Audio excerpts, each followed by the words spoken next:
Bonjour et bienvenue sur la chaîne. Donc dans cette vidéo, je vais vous parler des boules de cristal. Et donc voilà, donc je ne sais pas trop par où commencer. Donc il faut savoir qu'il existe plusieurs types de boules de cristal. Donc certains vous diront que c'est les meilleurs. Vous avez les boules en cristal de roche comme ceci. Voilà, donc moi c'est celle sur laquelle j'ai flashé. Donc je vous expliquerai comment on choisit une boule de cristal. Vous voyez, elle a un joli support. Vous avez également les boules de cristal un peu plus communes en verre comme ceci. Toutes transparentes. Vous avez également les boules en obsidienne. Donc là, il s'agit d'une obsidienne arc-en-ciel. Comme vous pouvez voir les reflets de l'arc-en-ciel. Hop. Voilà. Donc on peut lire l'avenir dans ce genre de boules.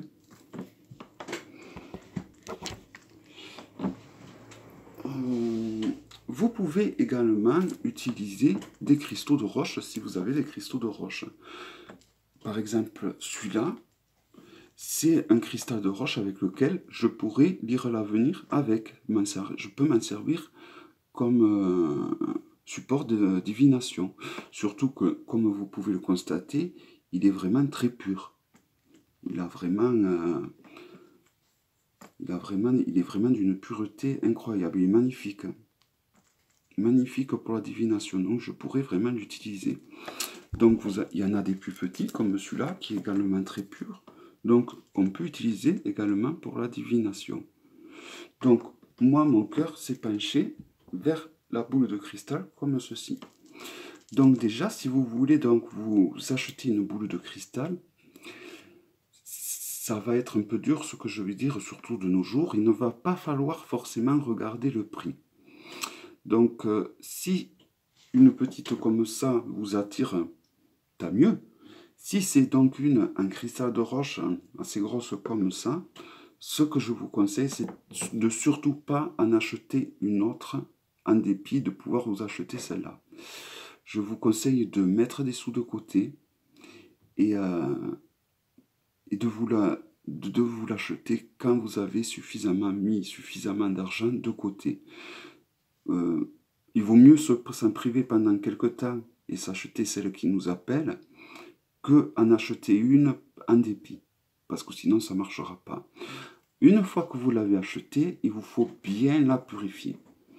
Donc pour la purifier, le mieux c'est de la purifier à l'eau de source et de la déprogrammer. Donc si vous avez du sel de l'Himalaya, si vous avez du sel de Jérusalem, vous prenez une assiette, vous la recouvrez de sel, vous déposez votre boule de cristal dessus pendant juste 2-3 heures, ça suffit.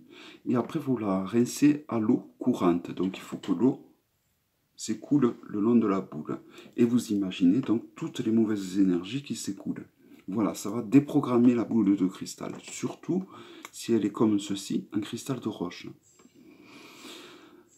Donc après, une fois qu'elle sera en votre possession, il va falloir la recharger. Pour la recharger, le mieux, il faut déjà la recharger de son énergie, mais c'est bien de la recharger à l'énergie lunaire. Donc on dit que le cristal de roche aime l'énergie solaire, mais quand il est sous forme quand il a l'onde de forme d'une boule de cristal, il va falloir le recharger à l'énergie lunaire, c'est-à-dire quand la lune elle est montante ou quand elle est pleine.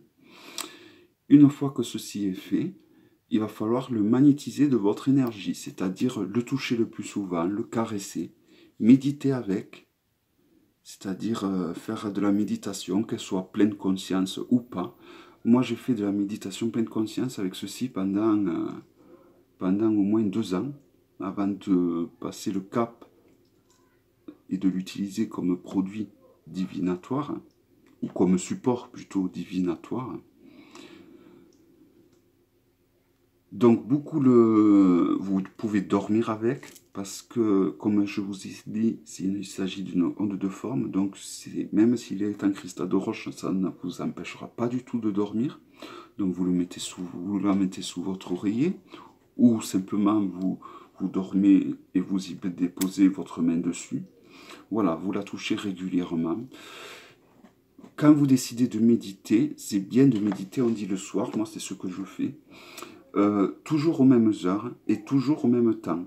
10 minutes, on va dire un quart d'heure, ça suffit, ça ne sert à rien de méditer davantage. Euh, on n'est pas obligé non plus de faire le vide dans son esprit. On peut méditer assis, comme là où je suis sur une chaise, les genoux qui se touchent, les pieds bien à plat au sol. Vous tenez votre boule dans la main, vous vous concentrez dans un point précis et vous essayez de penser à rien. Et si vous pensez à des choses, vous y agrippez pas et vous laissez passer vos pensées sans vous y agripper. Voilà. Et voilà, c'est de la méditation. Ça, c'est pas forcément nécessaire de faire le vide. Et il faut faire ça pendant longtemps. Donc déjà, faire de la méditation, c'est bien lorsqu'on veut faire un tirage de cartes personnel. Donc moi, je vous conseille de faire de la méditation, ne serait-ce que 10 minutes si vous le faites, on va dire 4 fois par semaine, c'est très bien. Si vous faites un quart d'heure 3 fois par semaine, c'est très bien aussi.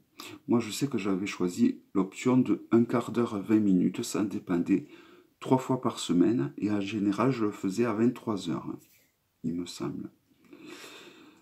Il me semble que je vous ai dit 22 heures tout à l'heure, mais non, je le faisais à 23 heures. Voilà. S'il y a des jours où je ne pouvais pas, parce que j'étais occupé à faire autre chose, je ne le faisais pas le lendemain, j'attendais la semaine d'après, ou j'attends la semaine d'après pour le faire. Et lorsque vous allez vouloir vous en servir comme support divinatoire, vous le sentirez, vous commencerez à voir des images à l'intérieur, vous commencerez à voir des symboles à l'intérieur, et donc vous le sentirez, vous verrez certaines couleurs qui seront plus étendues que d'autres, donc ça voudra signifier certaines choses. Voilà, et après ça sera un peu comme avec le pendule, un contrat que vous allez passer entre elle et vous. Donc c'est un travail de longue haleine où il faut être très patient. Vous pouvez également, comme je vous ai dit, utiliser un quartz brut. Donc ça c'est un quartz brut, mais j'ai la chance qu'il est très pur. Et donc on peut faire également, on peut s'en servir comme outil de divination. Vous pouvez remplir également un vase, oui, un vase ou un bol transparent, vous le remplissez d'eau, vous pouvez également faire de la divination avec de l'eau. De préférence toujours pareil, de l'eau de source. Alors, contrairement aux autres supports divinatoires, la boule de cristal n'a pas besoin d'être souvent purifiée, voire jamais même. Parce que c'est un objet où il n'y a que vous qui devez le toucher. Personne d'autre doit y mettre les mains dessus, si ce n'est que vous. Si quelqu'un, par mégarde, un jour le touche, eh bien, il faudra vraiment la purifier et se la réapproprier. Donc, la toucher, dormir avec, voilà. Mais donc, évitez surtout de la faire toucher par quelqu'un. Donc, c'est un travail de longue haleine, la divination par la boule de cristal. Il ne faut vraiment pas désespérer. Il faut être très assidu au niveau des horaires que l'on choisit et au niveau du temps que l'on y passe. C'est ça qui va faire que ça marche. Vous pouvez trouver, alors dans les boules de cristal toutes transparentes comme ça, il faut savoir que dans certaines, mais pas dans toutes, ils y intègrent un micron de plomb. Donc un micron de plomb, c'est tout petit. Il faut réussir à trouver ce micron de plomb dans la boule. Je ne l'ai jamais trop utilisé celle-là, mais... Et voilà, c'est à partir de ce micron de plomb, en se concentrant dessus, qui se trouve donc bien à l'intérieur de la boule, que l'on va avoir les images qui vont venir. Donc vous pouvez associer à la boule de cristal, le mieux c'est les arcanes majeurs du tarot de Marseille. Moi j'ai choisi d'y associer le Burtel. Et par contre ce tarot je m'en sers que pour ça. Des fois je fais des tirages quand même avec. Mais en général je m'en sers vraiment que pour ça. Donc après le côté divinatoire je l'expérimente à peine depuis peu. Il n'y a que depuis peu que je le fais. Jusqu'à présent je m'en servais surtout comme outil de méditation. Et puis on est obligé de passer par là, on ne peut pas y aller de suite. Voilà, pourtant ça faisait des années que je pratiquais le tarot, et bon, il a fallu quand même que je passe par la méditation pour pouvoir me servir convenablement de cette boule de cristal. Et alors après, j'ai trouvé un oracle très intéressant, l'oracle de l'arbre de vie. Donc vous avez plein de vidéos en ce moment qui tournent sur Internet, donc des vidéos qui présentent cet oracle. Donc cet oracle est très intéressant car c'est un oracle qui a beaucoup de lames, il y en a 70. C'est des images très parlantes. Donc il n'y a pas besoin de livre pour faire l'interprétation de cet oracle. Il s'agit d'un oracle divinatoire. Donc je trouve qu'il va très bien avec le support de la boule de cristal. Vous voyez, vous avez des mots-clés en haut et le nom de l'arcane en bas. Donc c'est un oracle, je trouve, qui est très parlant. Les dessins sont jolis, mais sont très simples mais jolis, je trouve. Mais il est très parlant. Et les mots-clés qu'il y a dessus nous aident vraiment beaucoup au niveau de l'interprétation. Et alors, ce qu'il y a de surtout très intéressant, c'est les tirages qu'il propose en fait. Donc, il propose des tirages très grands. Donc, vous avez le tirage pour une vue globale. Vous voyez, il y a vraiment énormément de cartes à tirer. Vous avez le tirage pour un thème particulier. Et vous avez surtout, là, c'est là que c'est intéressant, un tirage donc pour communiquer soit avec un défunt ou avec son guide. Donc, c'est donc en faisant ce tirage que la boule de cristal va rentrer en jeu. Donc, une fois que vous aurez fait ce tirage, vous prenez votre boule de cristal et il va être fort possible que vous voyez des symboles, des confirmations du tirage. Voilà, je trouve que ces trois outils, en fait, cet oracle, le tarot de Marseille et la boule de cristal, je trouve que c'est des outils qui vont très bien ensemble. Et comment dire, si vous êtes novice et que vous voulez vraiment attaquer par la boule de cristal, c'est faisable.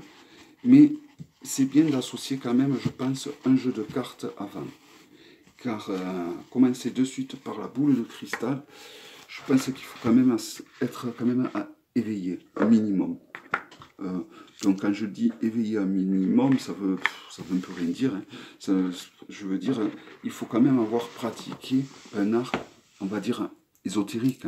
Que ce soit donc la cartomancie, la tarologie, la radiesthésie. Il faut vraiment avoir un minimum de pratique avant de se lancer là-dedans. Moi, à mes yeux, c'est vraiment... Ça représente un petit peu la divination par excellence, la boule de cristal. Mais et après, il faut s'écouter soi. C'est-à-dire que tout ce que je vous dis, ce qui vous parle et que vous trouvez intéressant d'appliquer, vous le faites. Mais ce que vous trouvez que je dis, ça ne rentre pas en résonance avec votre façon de faire, ou avec votre façon que vous avez envie de faire, vous le mettez de côté et vous l'utilisez surtout pas. Voilà, il ne faut pas prendre argent comptant tout ce que je dis. Ce que je vous dis, c'est ma méthode à moi qui a marché pour moi. Elle marchera pour moi, peut-être pour d'autres, mais pas forcément pour tout le monde. Sûrement même pas pour tout le monde. Voilà.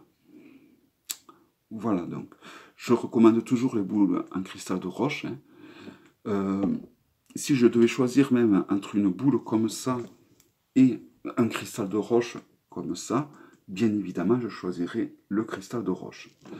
D'ailleurs, celui-ci, ça m'est déjà arrivé d'avoir des confirmations de tirage avec celui-là.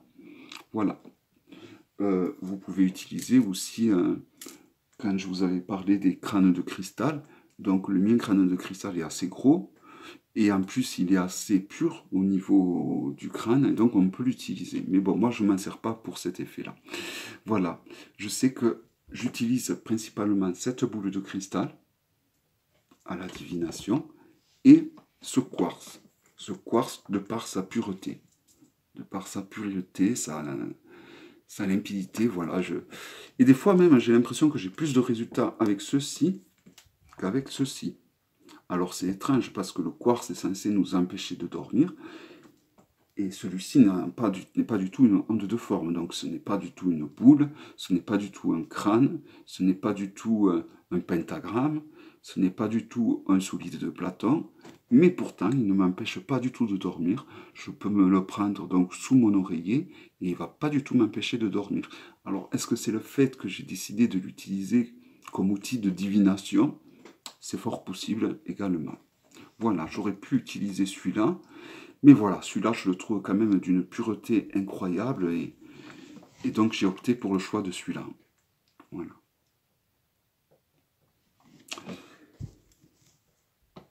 Les cristaux de roche, comme vous pouvez voir, il y a plein à l'intérieur. On peut voir des tas de choses, en fait. Donc c'est pour ça qu'on dit qu'il est plus facile et que c'est plus puissant le cristal de roche que les boules de cristal en verre, où on voit, à part essayer de trouver ce petit micron de plomb, on ne va... il n'est pas forcément dans toutes, hein. Il est que sur certaines. Sur certaines, ça va être, je crois qu'ils y mettent des fois des phénix ou des dragons. Donc voilà, il faut vraiment aller vers l'objet qui vous attire le plus. Ça peut être une boule de cristal, ça peut être même une boule en améthyste, pourquoi pas.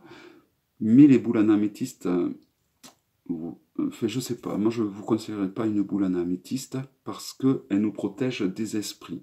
Bon, à la fois elle nous protège des mauvais esprits, donc c'est pas plus mal aussi. Mais bon, si la boule en améthyste vous appelle, foncez sur une boule d'améthyste. Le mieux reste quand même, à mes yeux, la boule en cristal de roche. Voilà. D'ailleurs, c'est pas pour rien qu'on dit la divination par la boule de cristal. Mais le cristal de roche de cette forme, et ayant une pureté comme cela, est vraiment excellent pour la divination. Donc, c'est le même procédé que la boule de cristal. Au début, vous allez faire de la méditation, toujours aux mêmes heures, toujours les mêmes jours. Donc moi, c'est souvent les jours en re, le mardi, le mercredi et le vendredi, et souvent à des heures précises, toujours aux mêmes heures précises.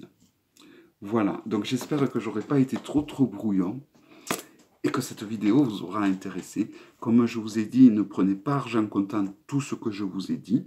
Ce que je vous ai dit est ma méthode à moi, qui a marché pour moi, et ce n'est pas forcément une méthode qui conviendra à tout le monde. Voilà. Donc je vous dis à très bientôt pour une prochaine vidéo. Au revoir.